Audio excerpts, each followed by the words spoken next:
ഒരു പരമ്പരയെ സ്മരിച്ചുകൊണ്ട് ശ്രീമദ് ഭഗവത്ഗീത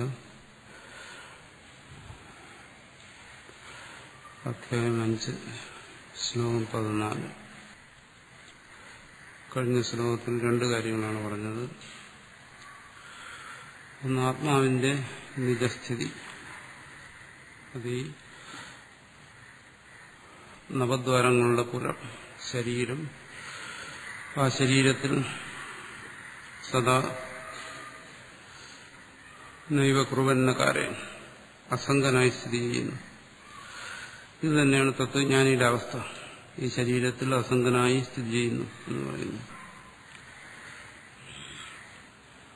ഒരു ചോദ്യം 5-ാം അധ്യായം 10-ാം ശ്ലോകത്തിന്റെ വിശദീകരണത്തിൽ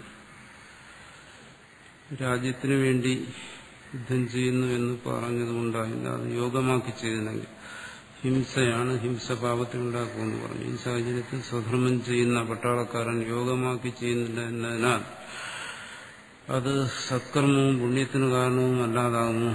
പുണ്യത്തിന് കാരണമാകുമെങ്കിൽ പാപം അതോടൊപ്പം ഉണ്ടാകില്ലെന്ന് കരുതാമോ?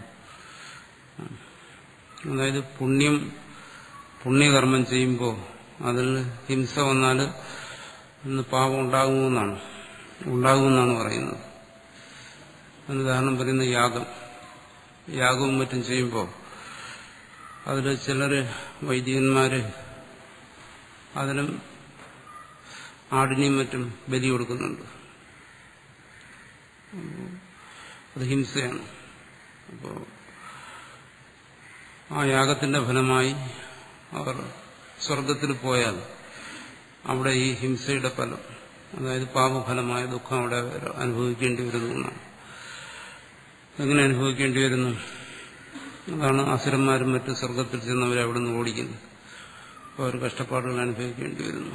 പലപ്പോഴും സ്വർഗഭ്രഷ്ടന്മാരായി ഇങ്ങനെ അരഞ്ഞു നടക്കേണ്ടി വരുന്നു ദേവന്മാർ. ദേവേന്ദ്രന് പലപ്പോഴും ആ സ്ഥാനം നഷ്ടപ്പെടുന്നു.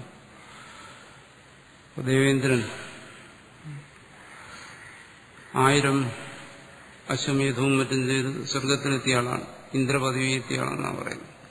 അങ്ങനെയുള്ള ദേവേന്ദ്രന് കൂടി ആ പദവി ഉപേക്ഷിച്ചിട്ട് കഷ്ടപ്പെട്ട് ഓടി നടക്കേണ്ടി വരുന്നത് എന്തുകൊണ്ട്? താൻ ചെയ്ത പുണ്യകർമ്മത്തിന്റെ ഭാഗമായി വന്ന പാപത്തിന്റെ ഫലം. അതുകൊണ്ട് എന്താണ് കർമ്മയോഗത്തിൽ ഇപ്പോൾ പുണ്യപാപങ്ങളെ അതിജീവിക്കണമെങ്കിൽ അവിടെ യോഗാത്മകമായി ചെയ്യണം.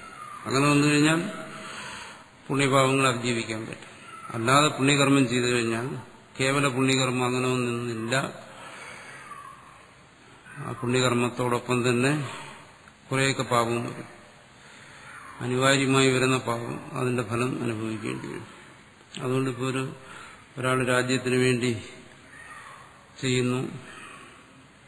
അപ്പോൾ അതും സ്വധർമ്മം ചെയ്യുന്ന പട്ടാളക്കാരൻ, ഈ പട്ടാളക്കാരൻ ചെയ്യുന്നത് സ്വധർമ്മമാണെന്നും വരണമെന്നില്ല. കാരണം ഈ പട്ടാളത്തിൽ പോകുന്നതും ജോലി കിട്ടുന്നതും ഒന്നും സ്വധർമ്മമാണ് ആയിരിക്കണമെന്നില്ല. അതെല്ലാം എന്താണ്,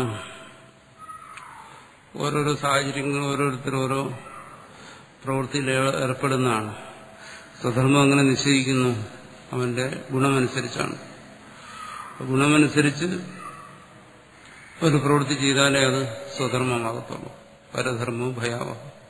ഒരാളിപ്പോൾ പട്ടാളത്തിൽ ചേരുന്നത് അയാളുടെ ഗുണം എന്താണെന്ന് അയാൾ തിരിച്ചറിഞ്ഞിട്ടോ, അതും ഇന്നത്തെ കർമ്മരംഗവും ഈ പറയുന്നതുമായിട്ട് വലിയ ബന്ധമൊന്നുമില്ല. അതൊക്കെ ഒരാളുടെ സാഹചര്യങ്ങളാണ് പട്ടാളത്തിലെത്തിക്കുന്നതും ആശ്രമത്തിലെത്തിക്കുന്നതുമല്ല. അത് ഗുണത്തിനും കർമ്മത്തിനൊന്നും വലിയ പങ്ക് വരത്തില്ല. ചിലപ്പോൾ പട്ടാളത്തിൽ പോകേണ്ട ആൾ ആശ്രമത്തിൽ വരും, ആശ്രമത്തിൽ പോകേണ്ട ആൾ പട്ടാളത്തിൽ പോകും. ഇതൊക്കെ സാഹചര്യങ്ങളാണ്. ഇവിടെ പറയുന്ന അതുകൊണ്ട് യുദ്ധം ചെയ്യുന്ന പട്ടാളക്കാരെല്ലാം സ്വധർമ്മം അനുഷ്ഠിക്കുന്നു നമുക്ക് പറയാൻ പറ്റത്തില്ല. അത് തികച്ചും ഗുണകർമ്മത്തിനനുസരിച്ച് തന്നെ ആയിരിക്കും. ഗുണത്തിനനുസരിച്ച് വരുന്ന കർമ്മം അങ്ങനെ ആകണമെന്നില്ല. അങ്ങനെ ചെയ്യുന്ന ഒരു കർമ്മം സ്വധർമ്മം അല്ലാതെ ചെയ്യുന്ന ഒരു കർമ്മമാണെങ്കിൽ പിന്നെ അതിനെക്കുറിച്ച് നമുക്കിവിടെ കർമ്മയോഗവുമായി ബന്ധപ്പെടുത്തി ചിന്തിക്കാനും ഒക്കത്തില്ല. ഇവിടെ സ്വധർമ്മമാണെങ്കിൽ അത് സ്വഗുണത്തിനനുസരിച്ച് തന്നെ ആയിരിക്കണം. അതുകൊണ്ട് പുണ്യകർമ്മങ്ങൾ ചെയ്യുമ്പോൾ അതിനോടൊപ്പം പാപവും വരും. ഹിംസയുണ്ടെങ്കിൽ അവശ്യം ഭവ്യായി വരും. അത് യോഗം അല്ല എന്നുണ്ടെങ്കിൽ പുണ്യത്തിന്റെയും പാപത്തിന്റെയും ഫലം അനുഭവിക്കേണ്ടിയും വരും. ഇതാണ് ഇവിടെ പറയുന്ന സിദ്ധാന്തം. ഇവിടെ ആത്മാവിന്റെ രണ്ട് അവസ്ഥയെക്കുറിച്ച് പറഞ്ഞു. ഒന്ന്, നിജമായി തന്നെ അത് നൈവകുർവന്ന കാര്യം അസംഗമായി സ്ഥിതി ചെയ്യുന്നു. മറ്റൊന്ന്, ആസംഗാവസ്ഥയെ തത്വജ്ഞാനി സാക്ഷാത്കരിച്ചിരിക്കുന്നു. അങ്ങനെ വരുമ്പോൾ ഇവിടെ ഒരു സംശയത്തിന് മറുപടി ഇട്ടാണ് അടുത്ത് പറയുന്നത്. 14-ാമത്തെ ശ്ലോകത്തിൽ ന കർത്തൃത്വം ന കർമാണി ലോകസ്യ സൃജതി പ്രഭു ന കർമ്മഫല സംയോഗം സ്വഭാവസ്തു പ്രവർത്തതേ. ഇപ്പൊ ജീവൻ അതിന്റെ വാസ്തവ രൂപത്തിൽ അത് പരിശുദ്ധമായിരിക്കുന്നു. ആ പരിശുദ്ധതയെ തത്വജ്ഞാനി സാക്ഷാത്കരിക്കും. ആ തത്വജ്ഞാനിയും പരിശുദ്ധനായിരിക്കുന്നു. ഇതിന്റെ ഇടയ്ക്ക് വരുന്ന ആൾക്കാർ ഇതൊന്നും മനസ്സിലാക്കാത്തവർ, അല്ലെങ്കിൽ ഇത് അറിഞ്ഞു കഴിഞ്ഞാൽ ഇതിനനുസരിച്ച് തത്വജ്ഞാനത്തെ ആർജിക്കാൻ കഴിയാത്തവർ, അവർ നന്മയും തിന്മയും എല്ലാം ചെയ്ത് ജീവിക്കുന്നു. ഇതിന്റെ എല്ലാം ഉത്തരവാദിത്വം ആർക്കാണ്? സർവ സൃഷ്ടിസ്ഥിതി സംഹാരങ്ങൾക്കും കാരണമായിരിക്കുന്ന ഈശ്വരനാണോ, അതോ ഇതെല്ലാം ചെയ്തുകൊണ്ടിരിക്കുന്ന ഈ ജീവനാണ്? കാരണം ഈശ്വരനാണ് സൃഷ്ടികർത്താവ്, ഈശ്വരനാണ് ഇവിടെ നടക്കുന്ന സർവത്തിനും ഉത്തരവാദിയെങ്കിൽ ജീവന് ഇതിനൊന്നും പങ്കില്ല. ഇതിന്റെ ഗുണദോഷങ്ങൾ ജീവനെ എങ്ങനെ ബാധിക്കും? ഇങ്ങനെയൊക്കെയുള്ള സംശയങ്ങൾ വരും. അതിന് സമാധാനം കൊണ്ടാണ് പറയുന്നത് കിഞ്ചന കർത്തൃത്വം ഇതി ന കർത്തൃത്വം സ്വതഃ കുർവീതി.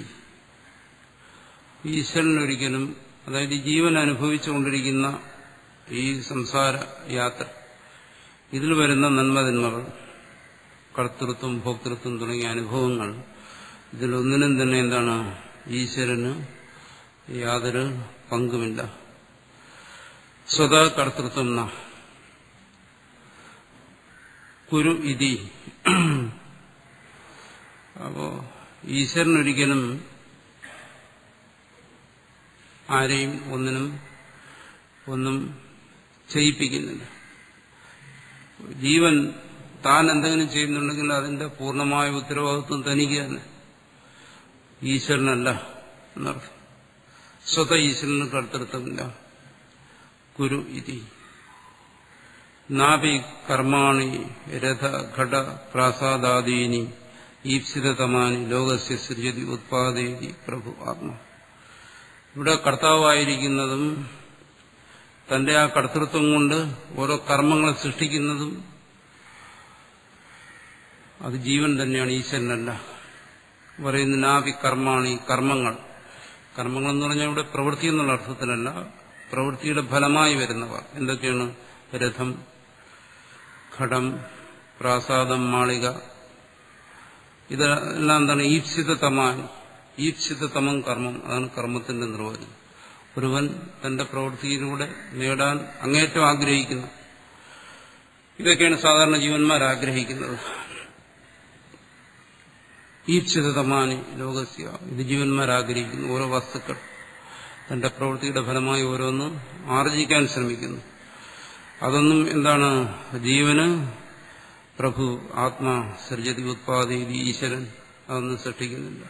നമ്മൾ ഈ ലോകത്തിലുള്ളത് ഈശ്വരൻ സൃഷ്ടിച്ച രഥം, ഈശ്വരൻ സൃഷ്ടിച്ച കുടം, ഈശ്വരൻ സൃഷ്ടിച്ച പ്രാസാദം, ഇതൊന്നും നമ്മൾ കാണുന്നില്ല. ഇതെല്ലാം ആരാണ് സൃഷ്ടിച്ചിരിക്കുന്നത്? മനുഷ്യൻ തന്നെയാണ്, ജീവൻ തന്നെയാണ്. അപ്പൊ ജീവനിലാണ് ആ കർത്തൃത്വം, അതിന്റെ കർത്തൃത്വം. അത് ചെയ്തതിന്റെ ഉത്തരവാദിത്വം ജീവനാണ്, ഈശ്വരനല്ല എന്നർത്ഥം. ഈശ്വരനിൽ നിന്നെല്ലാം സ്വതന്ത്രനായിരിക്കുന്നു. ന കർത്തൃത്വം ന കർമാണി ലോകസ്യ സൃജതി പ്രഭു നാവി രഥാദി കൃതവതഃ തദ്ഫലേന സംയോഗം ന കർമ്മഫല സംയോഗം.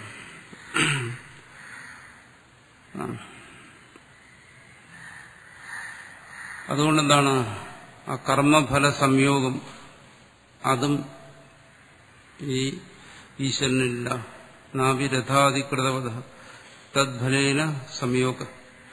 ആ കർമ്മഫലവുമായിട്ട് ഉള്ള ബന്ധം അതും ആ ഈശ്വരനില്ല, അതും ഈ ജീവനാണ്. ന കർമ്മഫല സംയോഗം. യദി കിഞ്ചിതപി സ്വതോ ന കരോതി ന കാരയതി ച ദേഹി. ഈശ്വരൻ സർവാത്മാവായി സർവജീവികളുടെ ശരീരത്തിന്റെ ഉള്ളിൽ ആത്മഭാവത്തിലിരുന്നു കൊണ്ട് ന കിഞ്ചിതപി കരോതി, അങ്ങനെയും ചെയ്യുന്നില്ല. സർവവ്യാപിയായിരിക്കുന്ന ഈശ്വരൻ തന്നെയാണ് ഓരോ ശരീരത്തിനും ഉള്ളിലിരിക്കുന്നത്. അങ്ങനെ ഇരുന്നു കൊണ്ടും ന കരോതി ന കാരയതി, ചെയ്യുന്നില്ല, ഒന്നും ചെയ്യിപ്പിക്കുന്നുമില്ല. ദേഹി കസ്തർഹി കുറുവൻ കാര്യംശ്ച വർത്തതേ. പിന്നെ ആരെയാണ് ഇതെല്ലാം ചെയ്യുന്നത്, ചെയ്യിപ്പിക്കുന്നത്? ഈശ്വരന് ഇതിൽ യാതൊരു പങ്കുമില്ലെങ്കിൽ, അല്ലെങ്കിൽ ആത്മാവിന്, ആ അന്തര്യാമിയായിരിക്കുന്ന ആത്മസ്വരൂപത്തിലിരിക്കുന്ന ഈശ്വരൻ ഇതിൽ പങ്കില്ല എന്നുണ്ടെങ്കിൽ ആരാണിത് ചെയ്യുകയും ചെയ്യിപ്പിക്കുകയും ചെയ്യുന്നത്? ഇത്യുച്യതേ സ്വഭാവസ്തു സ്വഭാവ സ്വഭാവോ അവിദ്യാലക്ഷണ പ്രകൃതിർമായ പ്രവർത്തതേ. സ്വഭാവം, സ്വഭാവമാണ് പ്രവർത്തിക്കുന്നത്. സ്വഭാവ, ആ സ്വഭാവം എന്ന് പറയുന്നത് എന്താണ്? അത് വിശദീകരിക്കുന്നു. സ്വഭാവോ അവിദ്യാലക്ഷണ പ്രകൃതി മായ, പ്രകൃതി അല്ലെങ്കിൽ മായ. മയാധ്യക്ഷേണ പ്രകൃതി സൂയത്തെ സചരാചരം. വേറൊരു ഭാഗത്തിൽ പറയും ദേവീഹ്യേഷ ഗുണമയി മമ മായ ദുരത്യ ഇത്യാദിന ഭക്ഷ്യമാണ്. ഇങ്ങനെ പല സന്ദർഭങ്ങളിലും ഇവിടെ ഭഗവാൻ തന്നെ പറയുന്നുണ്ട് ഒരു പ്രകൃതിയെക്കുറിച്ച്, മായയെക്കുറിച്ച്, തന്റെ പ്രകൃതി. ആ പ്രകൃതിയാണ് ഇവിടെ പ്രവർത്തിക്കുന്നത്, അല്ലാതെ ഈ ആത്മാവല്ല, അല്ലെങ്കിൽ ഈശ്വരനല്ല. ഈശ്വരനിൽ കർത്തൃത്വം ഇല്ല, പ്രകൃതി പ്രവർത്തിക്കുന്നു. അവിടെയും ഈശ്വരന്റെ അസംഗതയെക്കുറിച്ച് പറയുകയാണ്. ഇവിടെ ഈശ്വരൻ എന്ന് പറയുമ്പോൾ സർവപ്രാണികളിലും അന്തര്യാമിയായിരിക്കുന്ന ആത്മസ്വരൂപത്തിലിരിക്കുന്ന ആ ചൈതന്യത്തെ തന്നെയാണ്. ഒന്ന് തന്നെയാണ് ഈശ്വരഭാവത്തിലും ജീവഭാവത്തിലും ഇരിക്കുന്നത്. അങ്ങനെയിരിക്കുന്ന പരമാത്മ ചൈതന്യം, അതിന് കർത്തൃത്വവും കാരയിതൃത്വവും ചെയ്യുകയും ചെയ്യിപ്പിക്കുകയും എന്ന് പറയുന്നില്ല, അത് മായയ്ക്കാണ്. അവിടെ വരും അങ്ങനെ ഒരു ഈശ്വരനിൽ കർത്തൃത്വവും മറ്റുമില്ലെങ്കിൽ ഈശ്വരനെ സൃഷ്ടികർത്താവെന്ന് പറയുന്നതോ? ഈശ്വരനാണ് സൃഷ്ടിസ്ഥിതി സംഹാരങ്ങൾ ചെയ്യുന്നത് എന്ന് പറയും. അത് ജീവനെ സൃഷ്ടികർത്താവെന്ന് പറയുന്നത് പോലെ ജീവനെയും സൃഷ്ടികർത്താവെന്ന് പറയുന്നു. ഇവിടെ പറഞ്ഞല്ലോ രഥ ഘട പ്രാസാദാദികൾ ജീവൻ സൃഷ്ടിക്കുന്നു. ജീവനെ എങ്ങനെയാണോ സൃഷ്ടികർത്താവെന്ന് പറയുന്നത്, അതുപോലെ തന്നെ ഈശ്വരനെയും സൃഷ്ടികർത്താവെന്ന് പറയുന്നത്. ഈ പറയുന്ന സൃഷ്ടികളിൽ ജീവൻ എന്താണോ പങ്കുള്ളത്, അത് തന്നെയാണ് പ്രപഞ്ച സൃഷ്ടിയിൽ ഈശ്വരനുള്ള പങ്ക്. എന്താണ് ഈശ്വരന് ആ പങ്ക് വരുന്നത്? അവിടെ പറഞ്ഞത് അവിദ്യ എന്ന് പറയുന്നു. അവിദ്യയാണ് ഇത് സൃഷ്ടിക്കുന്നതെന്ന് പറഞ്ഞു. അവിദ്യ, പ്രകൃതി, മായ, ഇതെന്താണ്? ഈശ്വരന്റെ ശക്തി. ഈശ്വരന്റെ ശക്തി അത് കേവലം ജഡമായിരിക്കുന്ന അതിന് എങ്ങനെ സൃഷ്ടിക്കാൻ കഴിയും? അങ്ങനെ സംശയം വരും. ഈശ്വരൻ ചൈതന്യസ്വരൂപനാണ്, ഈശ്വരൻ സൃഷ്ടിക്കുന്നു. മറിച്ച് പ്രകൃതി അല്ലെങ്കിൽ മായ അത് ജഡമാണ്, അതെങ്ങനെ സൃഷ്ടിക്കും? അവിടെ എന്ത് ചെയ്യുന്നു? ഈ ജഡമായിരിക്കുന്ന മായ അല്ലെങ്കിൽ പ്രകൃതി എന്താണ്? അത് ദേവി യേഷ എന്ന് പറഞ്ഞിരിക്കുന്നു. അത് അതിനൊരു ഉപകരണമാക്കുന്നു. ഈശ്വര ചൈതന്യം കൊണ്ടത് ചൈതന്യവത്തായി തീരുന്നു. എങ്ങനെയാണോ ജീവനിൽ അവന്റെ അവിദ്യ, ആ ജീവസാന്നിധ്യത്തിൽ അവിദ്യ ചൈതന്യവത്തായി ആ ജീവൻ ആ വിദ്യാസഹായത്തോടുകൂടി രഥഘടാദികൾ സൃഷ്ടിക്കുന്നത്. അവിടെയും ശുദ്ധമായ ചൈതന്യം തന്നെ അത് അവിദ്യയുടെ സഹായത്തോടുകൂടി ജീവഭാവത്തെ കൈക്കൊള്ളുന്നു. ജീവഭാവത്തിലേക്ക് വന്ന് അവിദ്യയുമായി കൂടിച്ചേർന്ന് അത് സൃഷ്ടിയിൽ ഏർപ്പെടുന്നു. അതുപോലെ ശുദ്ധമായ സച്ചിദാനന്ദ സ്വരൂപമായിരിക്കുന്ന ആ ബ്രഹ്മം ഈ മായാശക്തിയോടുകൂടി കൂടിച്ചേർന്ന് ഈശ്വരഭാവത്തിലേക്ക് വന്നു. അത് സൃഷ്ടിസ്ഥിതി സംഹാരങ്ങൾ ചെയ്യുന്നു. സ്വാഭാവികമായി പരമാത്മ ചൈതന്യം തന്നെ ശുദ്ധമായ സാത്വികമായ ആ മായാശക്തിയെ ആശ്രയിച്ച് അവാധിയോട് കൂടിച്ചേർന്ന് സൃഷ്ടിക്കുന്നു. അപ്പോൾ ഇവിടെ സൃഷ്ടിക്കുന്നില്ല എന്ന് പറയുന്നത് എങ്ങനെ? അതിന്റെ ആ ശുദ്ധമായ നിലയിൽ അത് സൃഷ്ടിക്കുന്നില്ല. പിന്നെ സൃഷ്ടികർത്താവ് എന്നെങ്ങനെ പറയുന്നു? ഈ സാത്വികയായ മായാശക്തിയെ സ്വീകരിച്ചുകൊണ്ട് അത് സൃഷ്ടികർത്താവായിരിക്കുന്നു. അപ്പോൾ ചില ഭാഗങ്ങളിൽ ഈശ്വരൻ തന്നെയാണ് സൃഷ്ടികർത്താവെന്ന് പറയും. അങ്ങനെ പറയുന്നിടത്ത് അവിടെ ഈശ്വരൻ എന്ന് പറയുമ്പോൾ എന്താണ്? ആ സാത്വികമായ മായാശക്തിയോട് കൂടിയിരിക്കുന്ന പരമാത്മ ചൈതന്യം, അതാണ് അവിടെ ഈശ്വരൻ എന്ന് പറയുന്നത്. ചില ഭാഗത്ത് പറയും ഈശ്വരൻ സൃഷ്ടിക്കുന്നില്ല എന്ന് പറയും. അവിടെ ഈശ്വരൻ എന്ന് പറഞ്ഞാൽ എന്താ ഉദ്ദേശിക്കുന്നത്? ആ മായാശക്തിയിൽ നിന്നും വേറിട്ട് നിൽക്കുന്ന ശുദ്ധമായ ഭാവം, സാത്വികമായ മായാശക്തിയെ അവലംബിക്കാതെ നിൽക്കുന്ന ശുദ്ധമായ ഭാവം. ആ ശുദ്ധമായ ഭാവത്തിൽ ഈശ്വരനിൽ കർത്തൃത്വമില്ല, കാരയിതൃത്വമില്ല. അതായത് ചെയ്യുന്നില്ല, ചെയ്യിപ്പിക്കുന്നില്ല. പക്ഷെ എപ്പോഴാണോ ആ മായാശക്തിയോട് കൂടിച്ചേർന്ന് വരുന്നത്, അപ്പോൾ അവിടെ സൃഷ്ടിയുണ്ട്. ഇവിടെ ഇപ്പൊ കർമാണി സൃജതി എന്ന് പറഞ്ഞിരിക്കുന്നത് ആ ശുദ്ധമായ ഭാവത്തിലാണ്. അവിടെ സൃഷ്ടി നടക്കുന്നില്ല എന്നാണ്.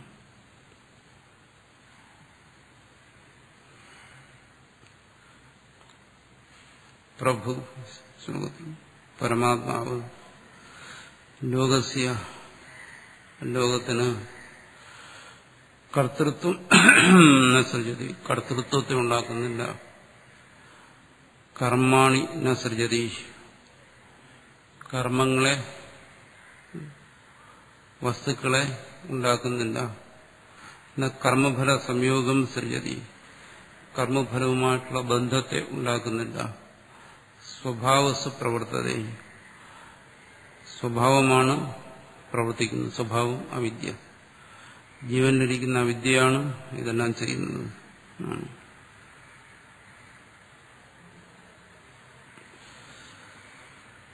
ന കർത്തൃത്വം ന കർമാണി ലോകസ്യ സൃജതി പ്രഭു ന കർമ്മഫല സംയോഗം സ്വഭാവസ്തു പ്രവർത്തതേ.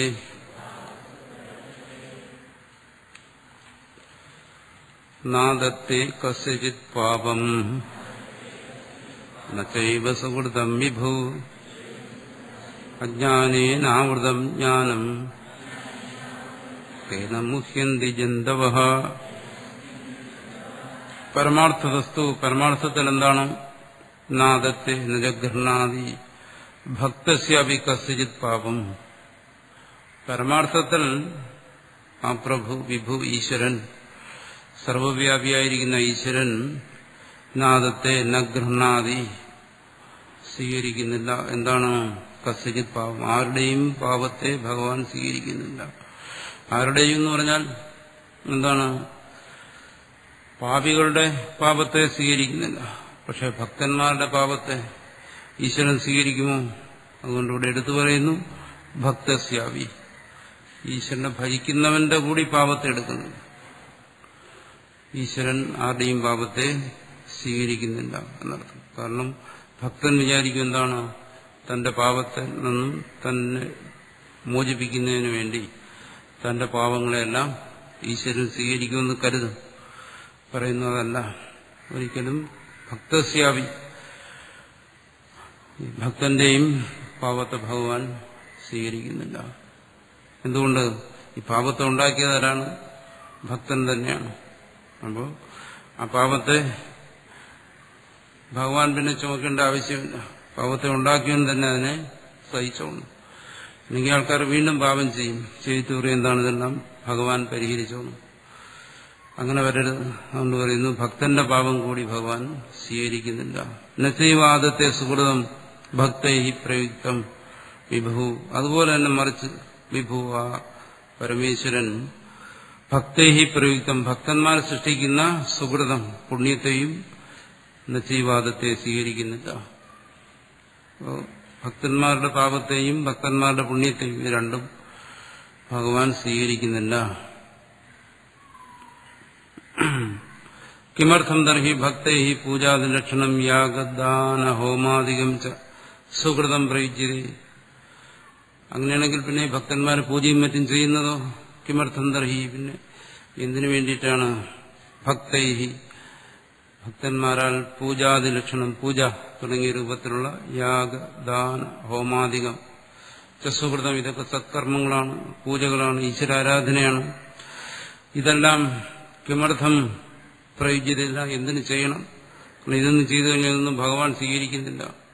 ഭഗവാൻ സ്വീകരിക്കുന്നു എന്ന് വിചാരിച്ചാണ് മനുഷ്യൻ ഇതൊക്കെ ചെയ്യുന്നത്.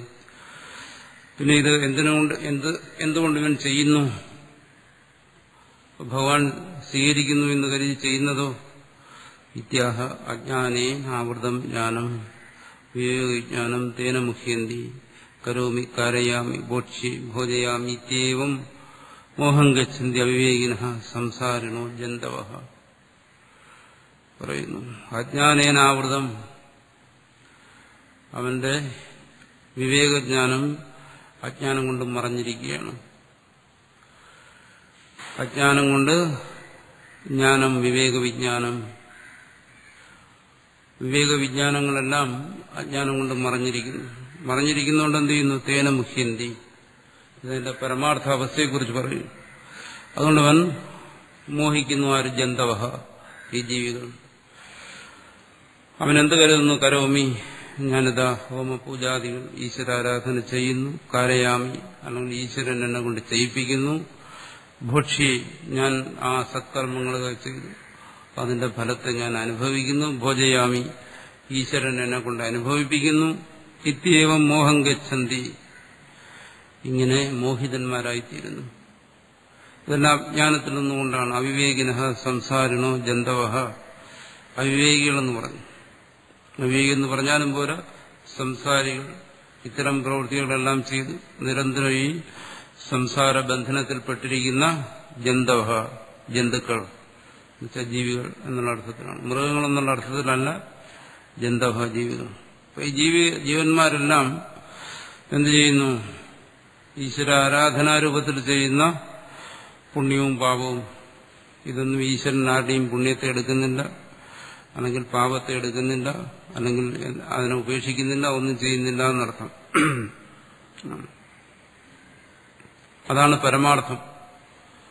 പക്ഷെ ഇതറിയാതെ എന്ത് ചെയ്യുന്നു? ജീവന്മാർ അജ്ഞാനം കൊണ്ട് ഇതെല്ലാം അനുഷ്ഠിക്കുന്നു എന്നാണ്. അപ്പോ ചിന്തിക്കും, അപ്പോൾ അജ്ഞാനം കൊണ്ട് ചെയ്യുന്ന, അറിവില്ലായ്മ കൊണ്ട് ചെയ്യുന്ന ഈ പൂജാദികളെല്ലാം അപ്പോൾ വ്യർത്ഥമാണോ എന്ന് ചിലർ ചിന്തിക്കും. അങ്ങനെയാണെങ്കിൽ ഇതെല്ലാം വിധിച്ചിരിക്കുന്ന ശാസ്ത്രത്തിൽ. അങ്ങനെ ചിന്തിക്കുന്നവർ കാണും ചിലരെങ്കിലും. യാഗദാന ഹോമാദികളെല്ലാം പറഞ്ഞിട്ടുണ്ടോ? ഇതൊന്നും ഈശ്വരൻ സ്വീകരിക്കുന്നില്ലെങ്കിൽ പിന്നെ ഇതെല്ലാം, അതുമല്ല വേറൊന്നും പറയുന്നുണ്ടെന്നാണ്, ഈശ്വരാർപ്പണമായി ചെയ്യണമെന്ന് പറയുന്നു. ഈശ്വരാർപ്പണമായി ചെയ്യുന്ന പ്രവൃത്തികൾ ഈശ്വര സ്വീകരിക്കുന്നില്ലെന്ന് ഇവിടെ പറയുന്നു. നാദത്തെ കസ്യജിത് പാപം ജൈവ സുഹൃതം, ആരുടെയും പാപത്തെ സ്വീകരിക്കുന്നില്ല, സുഹൃതം പുണ്യത്തെയും സ്വീകരിക്കുന്നില്ല. അപ്പം പിന്നെ ഈശ്വരാരാധനാർത്ഥം ചെയ്യണം. അതുകൂടെ പ്രത്യേകം ഭാഷകാരൻ പറഞ്ഞു ഭക്തസ്യാപി. അപ്പൊ ഈശ്വരാരാധനാർത്ഥം ചെയ്യണമെന്ന് പറഞ്ഞതോ? അപ്പൊ ഇവിടെ ഇനി വേറെടുത്ത് പറയുന്നതാണ് പത്രം, പുഷ്പം, ഫലം, തോയം, ഭക്തിയ. ആരാണോ പത്രപുഷ്പാദികളെല്ലാം ഭക്തിയോടുകൂടി തന്നെ എനിക്ക് അർപ്പിക്കുന്നത് ഞാനതെല്ലാം സ്വീകരിക്കുന്നുവെന്നും വേറെടുത്ത് പറയുന്നുണ്ട്. അങ്ങനെയും പറയുന്നുണ്ട്. ഇവിടെ പറയുന്നത് എന്താണ്? പാപപുണ്യങ്ങളെ സ്വീകരിക്കുന്നില്ല. അപ്പോൾ ഇതെല്ലാം ഓർമ്മിക്കുന്നവർക്ക് പരസ്പര വിരുദ്ധമായി തോന്നാം. അപ്പം അതിനെന്താണ് സമാധാനം? അങ്ങനെ ചിന്തിക്കാത്തവർക്ക് സമാധാനമുണ്ട്, ചിന്തിക്കുന്നവർക്ക് അങ്ങനെ തോന്നും. എന്തുകൊണ്ട്? അതവിടെ അങ്ങനെ പറഞ്ഞിരിക്കുന്നു. ഒരിടത്ത് പറയുന്നു ഭക്തിയോടുകൂടി എനിക്ക് സമർപ്പിക്കുന്നതെല്ലാം ഞാൻ സ്വീകരിക്കുന്നു. ഇവിടെ പറയുന്നു ഒന്നും സ്വീകരിക്കുന്നില്ല. ഇത് നേരത്തെ പറഞ്ഞ രീതിയിലാണ്. അപ്പോൾ ചില സ്ഥലങ്ങളിൽ പറയുമ്പോൾ ആ ഈശ്വരന്റെ സ്വരൂപത്തെ, ആ പരമാർത്ഥത്തെ പറയുന്നു. ഒരു സ്ഥലത്ത് തന്നെ പറയുന്നത് എന്താണ്? ഈശ്വര പൂജാദികൾ അർപ്പിക്കുക. അർപ്പിച്ചു കഴിഞ്ഞാൽ അത് ആ ചെയ്യുന്നവന്റെ ശുദ്ധിക്ക് ഉപകരിക്കുന്നു, ഈശ്വരപ്രസാദം ഉണ്ടാകുന്നു എന്നെല്ലാം പറയുന്നു. അതേ ഭാഗത്ത് തന്നെ വേറെ ഭാഗത്ത് പറയുന്നത് എന്താണ്? വാസ്തവത്തിൽ അവൻ ആ ശരീരമാകുന്ന ഉപാധിയോടുകൂടിയിരിക്കുന്ന ആ ജീവൻ അതിന്റെ വാസ്തവ രൂപത്തിൽ ഒന്നും ചെയ്യുന്നതുമില്ല എന്നാണ്. അപ്പോൾ ഒന്ന് പറയുന്നത് പാരമാർത്ഥികമായ ദൃഷ്ടിയിലും വേറൊന്ന് പറയുന്നത് വ്യാവഹാരികമായ ദൃഷ്ടിയിലുമാണ്. അപ്പം അത് രണ്ടും എന്തിനു പറയുന്നു? ഒരുവൻ വ്യാവഹാരികമായ തലത്തിൽ, വ്യാവഹാരികമായ തലം എന്ന് പറയുമ്പോൾ ഈ കർമ്മത്തിൻ്റെതായ തലം, ഈ കർമ്മത്തിൻ്റെതായ തലത്തിൽ ഇത്തരം കാര്യങ്ങൾ അനുഷ്ഠിച്ചുകൊണ്ടിരിക്കുക തന്നെ അത് അറിഞ്ഞനുഷ്ഠിക്കണം എന്നുള്ളതുകൊണ്ടാണ്. അതിന്റെ തത്വം മനസ്സിലാക്കി. തത്വം എന്താണ്? പരമാർത്ഥത്തിൽ താൻ ചെയ്യുമ്പോൾ തന്നെ ഇവിടെ കർമ്മയോഗം ചെയ്യാൻ പറയുന്നു. ഈശ്വരാരാധനാർത്ഥം കർമ്മം ചെയ്യുന്നു. ഈശ്വരാരാധനാർത്ഥം കർമ്മം ചെയ്യുമ്പോൾ തന്നെ ഇതിന്റെ പിന്നിലുള്ള തത്വത്തെ അവൻ മനസ്സിലാക്കണം. ആ തത്വം എന്താണോ? വാസ്തവത്തിൽ ഇവിടെ ഒന്നും സംഭവിക്കുന്നില്ല. അതാണ് തത്വം. ആ തത്വത്തെ മനസ്സിലാക്കിയിട്ട് പിന്നെ എന്തിനു ചെയ്യേണ്ടി വരുന്നു? കാരണം അങ്ങനെ ഒരു തത്വത്തെ താത്വികമായി അറിഞ്ഞു കഴിഞ്ഞാലും അവൻ വീണ്ടും പഴയ നിലയിൽ തന്നെ നിൽക്കുന്നു. ആ താത്വികമായ അറിവ് അവനെ ആ താത്വികമായ നിലയിലേക്ക് എത്തിക്കുന്നില്ല. അവൻ വീണ്ടും അജ്ഞനായി തന്നെ ഇരിക്കുന്നു. താത്വികമായി പരമാർത്ഥത്തെ അറിഞ്ഞു കഴിഞ്ഞാലും ആ ജീവന്റെ അവസ്ഥ വീണ്ടും അജ്ഞതയിലാണ്. അങ്ങനെ ഇവ രണ്ട് കാര്യങ്ങളാണ്. ഒന്നവന്റെ താത്വികമായ അറിവ്, മറ്റൊന്നവന്റെ വാസ്തവാനുഭവം. വാസ്തവമായ അനുഭവത്തിൽ അവൻ എന്താണ്? അജ്ഞാനത്തിൽ മുഴുകിയിരിക്കുകയാണ്. അപ്പോൾ ഈ തത്വത്തെ മനസ്സിലാക്കിയവനും അനുഭവം എന്താണ്? വീണ്ടും അവൻ സുഖിയും ദുഃഖിയുമായിരിക്കുന്നു. വീണ്ടും അവൻ സംസാര ബന്ധനത്തിൽ അകപ്പെട്ടിരിക്കുന്നതായിട്ടാണ് അവന്റെ അറിവ്. അങ്ങനെ വരുമ്പോൾ അവനോട് ആവശ്യപ്പെടുന്നു എന്താണ്? ഈശ്വരാർപ്പണമായി ചെയ്തു. അപ്പോൾ അവന് യാഗപൂജാദികളെല്ലാം വിധിക്കുന്നു. അപ്പോൾ അവനെ സംബന്ധിച്ചിടത്തോളം, കർമ്മയോഗിയെ സംബന്ധിച്ചിടത്തോളം, അല്ലെങ്കിൽ ഒരു ഭക്തനെ സംബന്ധിച്ചിടത്തോളം എന്താണ്? അവന് ഈ രണ്ട് കാര്യങ്ങളെക്കുറിച്ചും വ്യക്തമായ ബോധം വേണം. ഒന്ന് പരമാർത്ഥമായ താത്വികമായ യഥാർത്ഥമായ അറിവ് ആണ് തത്വജ്ഞാനം. മറ്റൊന്ന് തന്റെ അവസ്ഥ. അപ്പൊ തന്റെ അവസ്ഥയിലേക്ക് വരുമ്പോൾ അതാണ് അവനെ സംബന്ധിച്ചിടത്തോളം യഥാർത്ഥം. അവിടെ അവൻ വിധിക്കപ്പെട്ട കാര്യങ്ങൾ നിയമപ്രകാരം തന്നെ ചെയ്യണം. അപ്പോൾ അവനോട് പറയുന്നു എന്താണ്? ഈശ്വരാർപ്പണമായി ഇത് ചെയ്യുക. അപ്പോൾ അത് ഈശ്വരൻ സ്വീകരിക്കുന്നുണ്ട്, ഈശ്വരൻ അവനെ അനുഗ്രഹിക്കുന്നുണ്ട്. ഇത്തരം കാര്യങ്ങൾക്കെല്ലാം അവന്റെ വർത്തമാന സ്ഥിതിയിൽ ഇതിനെല്ലാം പ്രസക്തിയുണ്ട്. പരമാർത്ഥം വേറെയാണെങ്കിലും, പക്ഷെ ആ പരമാർത്ഥം കേവലം താത്വികമായ ഒരു അറിവെന്നുള്ളതിനപ്പുറം സ്വാനുഭവത്തിലേക്ക് വരാത്തിടത്തോളം കാലം, അല്ലെങ്കിൽ അവൻ എത്ര കാലം ഇവിടെ പറഞ്ഞ രീതിയിൽ അജ്ഞാനം കൊണ്ട് ആവൃതമായിരിക്കുന്നു, അപ്പോൾ അവനിതെല്ലാം ചെയ്യേണ്ടി വരുന്നു.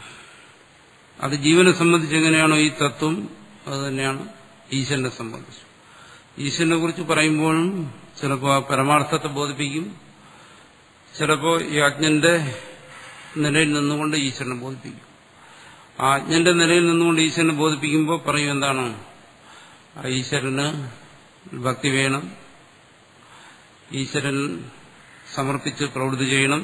അങ്ങനെ ചെയ്തു കഴിഞ്ഞാൽ ഈശ്വരൻ അനുഗ്രഹിക്കും, നിന്റെ പാപങ്ങളെ ഈശ്വരൻ നശിപ്പിക്കും, ആ പുണ്യത്തിന് നിനക്ക് ഫലം നൽകും. ഈ തരത്തിൽ എല്ലാം ഈശ്വര തത്വത്തെയും ബോധിപ്പിക്കുന്നു. അപ്പോൾ ജീവന്റെ അജ്ഞാനാവസ്ഥയിൽ അവന് ഈശ്വരന്റെ നിഗ്രഹാനുഗ്രഹങ്ങളെല്ലാം അംഗീകരിക്കേണ്ടി വരുന്നു. ഈശ്വരന്റെ നിഗ്രഹാനുഗ്രഹ ശക്തിക്ക് അനുസരിച്ച് അതിന് വിധേയമായി അവന് ജീവിക്കേണ്ടിയും പ്രവർത്തിക്കേണ്ടിയും വരുന്നു. അത് കർമ്മതലത്തിൽ അല്ലെങ്കിൽ വ്യവഹാരിക തലത്തിൽ ശാസ്ത്രങ്ങൾ ഈശ്വരനെ വെളിപ്പെടുത്തുന്ന രീതിയാണ്. പക്ഷെ അതേസമയം തന്നെ ആ ഈശ്വരന്റെ പരമാർത്ഥ സ്വരൂപത്തെക്കുറിച്ച് പറയുമ്പോൾ അവിടെ പറയും എന്താണ്, അവിടെ ഇതൊന്നും സംഭവിക്കുന്നില്ല. ആ ഈശ്വരൻ പരമാർത്ഥത്തിൽ ആരുടെയും പുണ്യത്തെ സ്വീകരിക്കുന്നില്ല, ആരെയും അനുഗ്രഹിക്കുന്നില്ല, ആരെയും നിഗ്രഹിക്കുന്നില്ല. അത് അതിന്റെ വാസ്തവ സ്വരൂപമാണ്. പാപത്തെ സ്വീകരിക്കുന്നില്ല, പുണ്യത്തെ സ്വീകരിക്കുന്നില്ല. അതെന്താണ് അങ്ങനെ ബോധിപ്പിക്കുന്നത്? കാരണം ആ ഈശ്വര തത്വം സദാ നിരപേക്ഷമാണ്. ഈശ്വര തത്വത്തെ ഒരിക്കലും നമ്മുടെ ഈ സങ്കുചിതമായ ലഘുവായ ബുദ്ധി കൊണ്ട് അതിനെ നമ്മൾ ഗ്രഹിച്ചു മനസ്സിലാക്കി എന്ന് ധരിച്ചു കളയരുത്. അതൊരിക്കലും ബുദ്ധി കൊണ്ട് ഉൾക്കൊള്ളിക്കാവുന്ന ഒന്നല്ല. പരമാർത്ഥ തത്വത്തെ ഒരിക്കലും നമ്മുടെ ചെറിയ ഒരു ജീവന്റെ ഏറ്റവും ചെറിയ ആലംബനമായിരിക്കുന്ന, ഏറ്റവും ചെറിയ ഉപാധിയായിരിക്കുന്ന, ഏറ്റവും തുച്ഛമായിരിക്കുന്ന ബുദ്ധി കൊണ്ട് ആ ഈശ്വര തത്വത്തെ നമുക്ക് ഒരിക്കലും ഉൾക്കൊള്ളാൻ കഴിയത്തില്ല. അത് മനസ്സിലാക്കുന്നതാണ് വിവേക വിജ്ഞാനം എന്ന് പറയുന്നത്.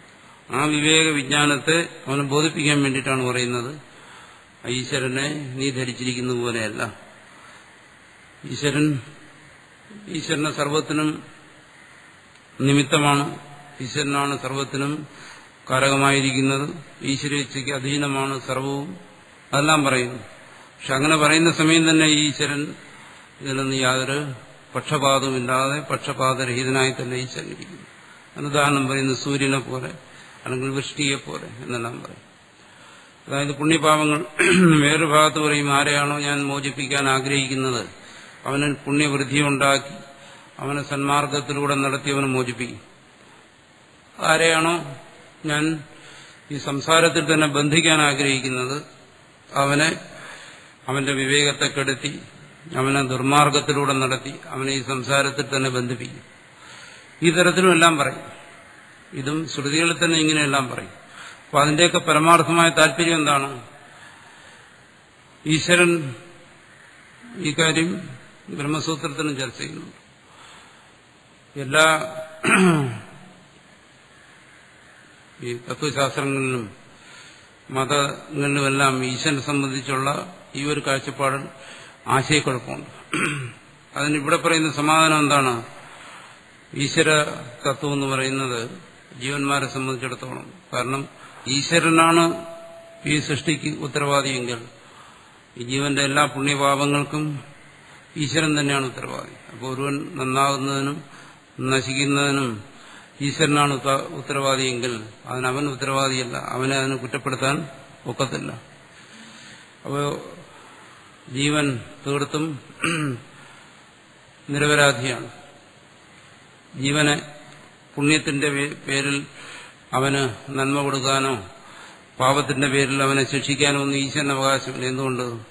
ഇതിനെല്ലാത്തിനും പരമമായ ഉടമസ്ഥത, കർത്തൃത്വം ഇരിക്കുന്ന ഈശ്വരനാണ്. അപ്പൊ ജീവൻ നിരപരാധിയാണ്.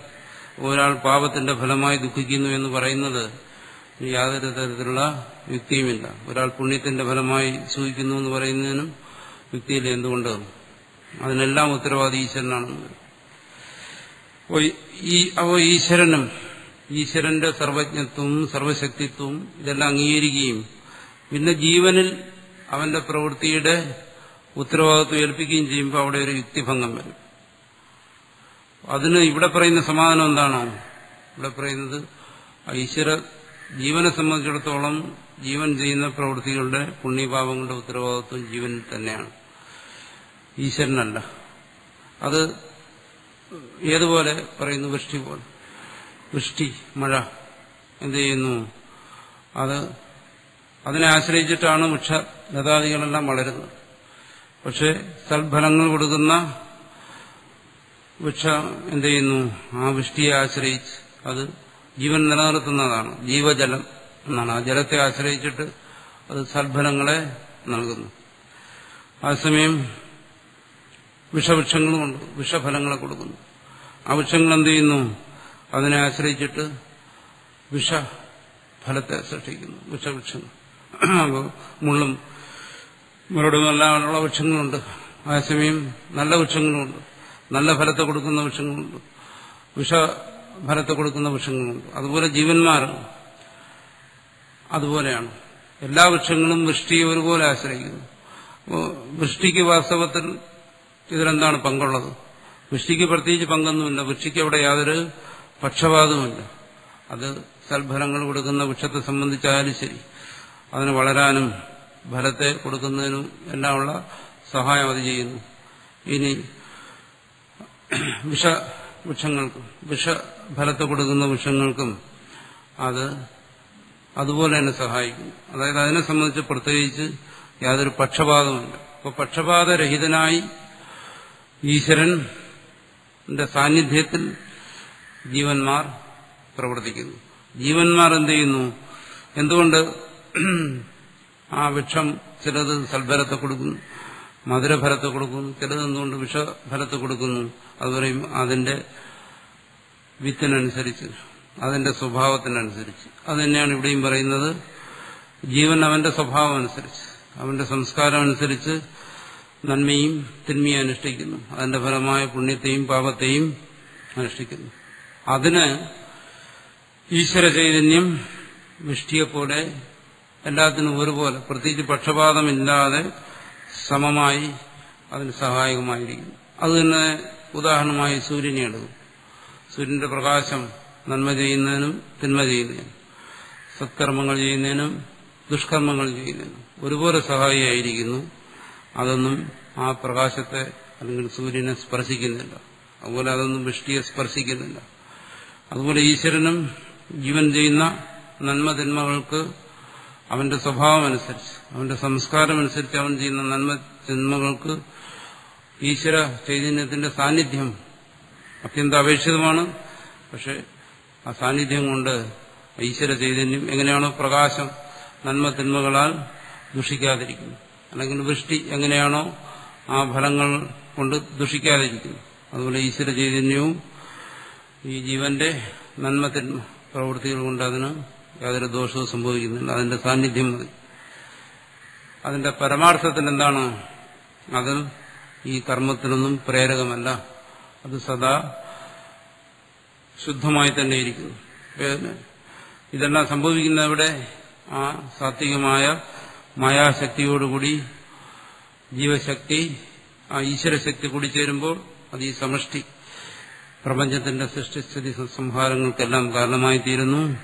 അതുപോലെ തന്നെ ഈ അവിദ്യാശക്തിയോടുകൂടി ആ ഈശ്വര ചൈതന്യം കൂടിച്ചേരുമ്പോൾ ഈ ജീവന്റെ അവിവേക നിമിത്തമായിട്ടുള്ള ഈ സൃഷ്ടിസ്ഥിതി സംഹാരങ്ങൾക്കെല്ലാം കാരണമായി തീരുന്നു. ശുദ്ധമായ തലത്തിൽ എന്താണ്? അവിടെ സൃഷ്ടിസ്ഥിതി സംഹാരങ്ങളില്ല, അവിടെ ബന്ധമോക്ഷങ്ങളില്ല, അതുകൊണ്ട് അവിടെ ഭക്തനും ഭഗവാനുമില്ല, ഉപാസ്യനും ഉപാസകനുമില്ല. അതാണ് പരമാർത്ഥം. ആ പരമാർത്ഥത്തെയാണ് ചില ഭാഗങ്ങളിൽ വെളിപ്പെടുത്തുന്നത്. എന്തിനു വെളിപ്പെടുത്തുന്നു? ആ തത്വബോധത്തിൽ നിന്നുകൊണ്ട് വേണം ഈ ഭക്തനായാലും യോഗിയായാലും അവന്റെ സാധനാ മാർഗത്തിൽ ആ തത്വത്തെ അറിഞ്ഞിട്ട് വേണം മുന്നോട്ട് പോകാൻ. തത്വത്തെ അറിയാതെ പോയി കഴിഞ്ഞാലോ അവന് ലക്ഷ്യത്തിലെത്താൻ താമസം വരും. അതുകൊണ്ടാണ് ഇവിടെ പറയുന്നത് ആ പരമാർത്ഥത്തെ ബോധിപ്പിച്ചുകൊണ്ട് ആരുടെയും പുണ്യപാപങ്ങളെ ഈശ്വരൻ സ്വീകരിക്കുന്നില്ല. അങ്ങനെ സ്വീകരിക്കുന്നു എന്ന് കരുതി ഒരുവൻ പ്രവർത്തിക്കുന്നുവെങ്കിൽ അത് അവന്റെ അവിദ്യ കൊണ്ടാണ്, അജ്ഞാനം കൊണ്ടാണ്. അതുകൊണ്ട് മോഹിതനായാണ് ജീവികൾ അങ്ങനെ കരുതുന്നത്. പരമാർത്ഥത്തിൽ അതല്ല എന്നർത്ഥം. അപ്പോൾ ഇതിന്റെ രണ്ടിനും സാങ്കത്യമുണ്ട് എന്നുള്ളതാണ്. ഈശ്വരനെ അന്യനായി കണ്ടുകൊണ്ട് സർവശക്തനായും സർവനിയന്താവായും അനുഗ്രഹ നിഗ്രഹ ശക്തികളുള്ളവനായി കണ്ടുകൊണ്ട് നേരത്തെ പറഞ്ഞ രീതിയിൽ ഈശ്വരന്റെ ഭൃത്യനായി നിന്ന് ഈശ്വരാർപ്പണമായി പ്രവർത്തിക്കുന്നതിനും ഭരിക്കുന്നതിനും എല്ലാമുള്ള ശാസ്ത്രസംഹിത അതും ഇവിടെയുണ്ട്. അതേസമയം ആ ഈശ്വരന്റെ പരമാർത്ഥ സ്വരൂപത്തെ ഈശ്വരൻ ഇതുമായിട്ട് യാതൊരു പങ്കുമില്ല എന്ന് ബോധിപ്പിക്കുന്നതിനും അതും ഈ ശാസ്ത്രം തന്നെയാണ് ബോധിപ്പിക്കുന്നത്. ഇത് രണ്ട് തലത്തിൽ എന്ന് മനസ്സിലാക്കണം. പറയുന്നു വിഭു ആ പരമാത്മാവ് കസ്യജിത് പാപം നാദത്തെ ആരുടെയും പാപത്തെ ഗ്രഹിക്കുന്നില്ല. എന്നുവെച്ച കസ്യജിത് സുഹൃതം ആദത്തെ ആരുടെയും പുണ്യത്തെയും ഗ്രഹിക്കുന്നില്ല. ജ്ഞാനം അജ്ഞാനേന ആവൃതം ആ ജീവന്റെ ജ്ഞാനം അജ്ഞാനം കൊണ്ടും മറഞ്ഞിരിക്കുകയാണ്. തേന അക്കാരണത്താൽ ജന്തവഹ ജീവന്മാർ മുഹ്യന്തി പലതരത്തിലുള്ള മോഹങ്ങൾക്കും അടിമപ്പെട്ടിരിക്കുന്നു. നാദത്തെ കസ്യചിത് പാപം നചൈവ സുഹൃതം വിഭു അജ്ഞാനേനാവൃതം ജ്ഞാനം തേന മുഹ്യന്തി ജന്തവഃ.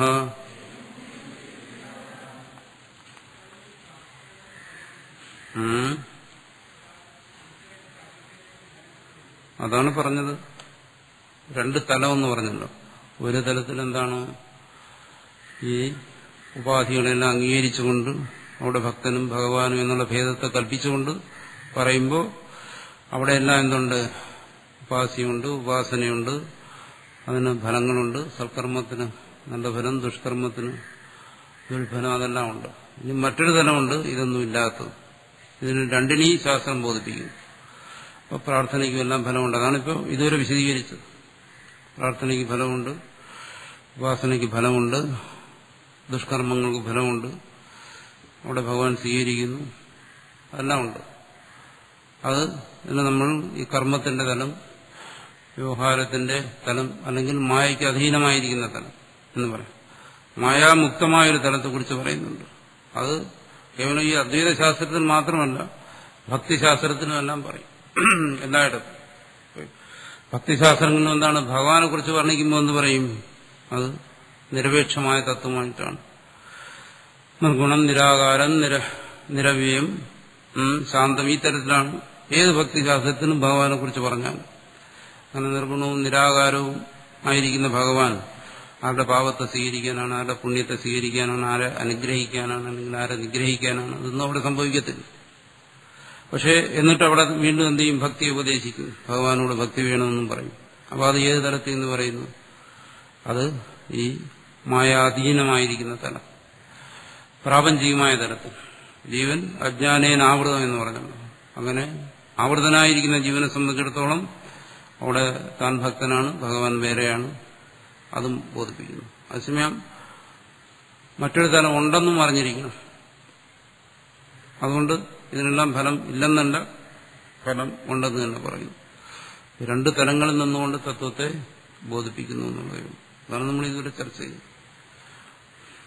അതായത് ഒന്നും മറ്റൊന്നിന് വിരുദ്ധമല്ല എന്നാണ് മനസ്സിലാക്കേണ്ടത്. അപ്പോൾ ഇത് വിരുദ്ധമാകാതിരിക്കണമെങ്കിൽ എന്താണ്? ഈ രണ്ട് തലത്തെ അംഗീകരിക്കണം. ഒന്ന് ഈശ്വരന്റെ നിരുപാധികമായ തലവും ഈശ്വരന്റെ സ്വാഭാവികമായ തലവും. ഈ പല തത്വചിന്തകളിലും ഈശ്വരന്റെ സ്വാഭാവികമായ തലത്തെ മാത്രം അംഗീകരിക്കുന്നു. അങ്ങനെ വരുന്നിടത്ത് ഈ വിരോധം വരും. ഏതുപോലെ ഏതൻ തോട്ടത്തിൽ കൊണ്ടുവന്ന് വിലക്കപ്പെട്ട കനി അവിടെ കൊണ്ടുവന്നൊരു മരം നട്ട് അത് തിന്നാൻ പാടില്ലാത്തതാണെന്ന് പറയുന്ന പോലെ അവിടെ എന്തോരും വിരോധം വരും. അപ്പം സാധാരണ കുട്ടികളും ചോദിക്കും, എന്താ ഈശ്വരൻ അറിയത്തില്ലായിരുന്ന ഇവൻ ഇത് പറിച്ച് തിന്നു? ഇത്രയും അറിവില്ലാത്തവനാണ് ഈശ്വരൻ എന്ന് ചോദിച്ചാൽ അവിടെ വിഷമിക്കും.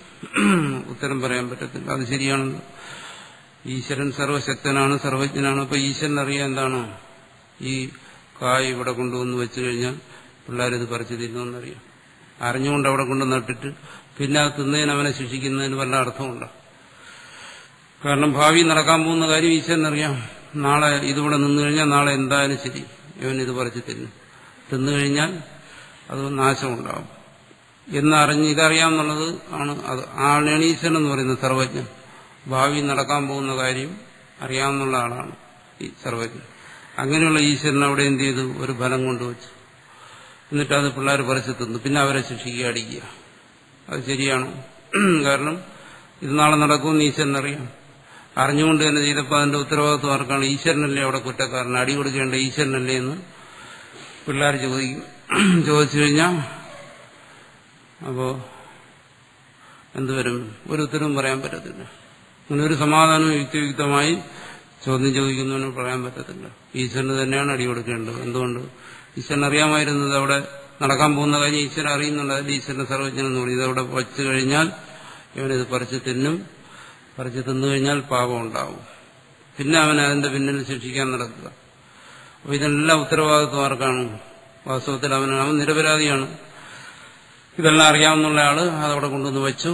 അവനത് പറിച്ചു തിന്നു. അപ്പോൾ ഇതൊക്കെ ചെയ്തതാരാണ്? ഈശ്വരൻ. അപ്പൊ ഈശ്വരനാണ് ഇതിന് കുറ്റക്കാരൻ. എന്തുകൊണ്ട്? അവിടെ ഈ വെറും ബാലിശമായ കാര്യങ്ങളാണ് ഈശ്വരന്റെ പേരിൽ ആൾക്കാരെ പഠിപ്പിക്കുന്നത്. അത് ഏറ്റവും ബാലിശമായൊരു ഒരു തത്വചിന്തയെന്നും പറയാൻ പറ്റത്തില്ല. വെറും ഭാവന, കുട്ടികളുടെ ഭാവന. അപ്പോൾ അത്തരം കാര്യങ്ങൾ എന്തുകൊണ്ട് ഈശ്വരന്റെ നിരപേക്ഷമായ ഒരു തലത്തെ അംഗീകരിക്കാതിരിക്കുന്നിടത്താണ് ഇത്തരം കുഴപ്പങ്ങൾ വരുന്നത്. യഥാർത്ഥമായ തത്വചിന്തയിൽ അങ്ങനെയല്ല. ഈശ്വരന്റെ നിരപേക്ഷമായ ഒരു തലത്തെയും അതേസമയം ഈശ്വരന്റെ സാപേക്ഷികമായ തലത്തെയും അംഗീകരിക്കുന്നു. അവിടെ ഇത്തരം പ്രശ്നങ്ങൾ, അബദ്ധങ്ങൾ വരത്തില്ല.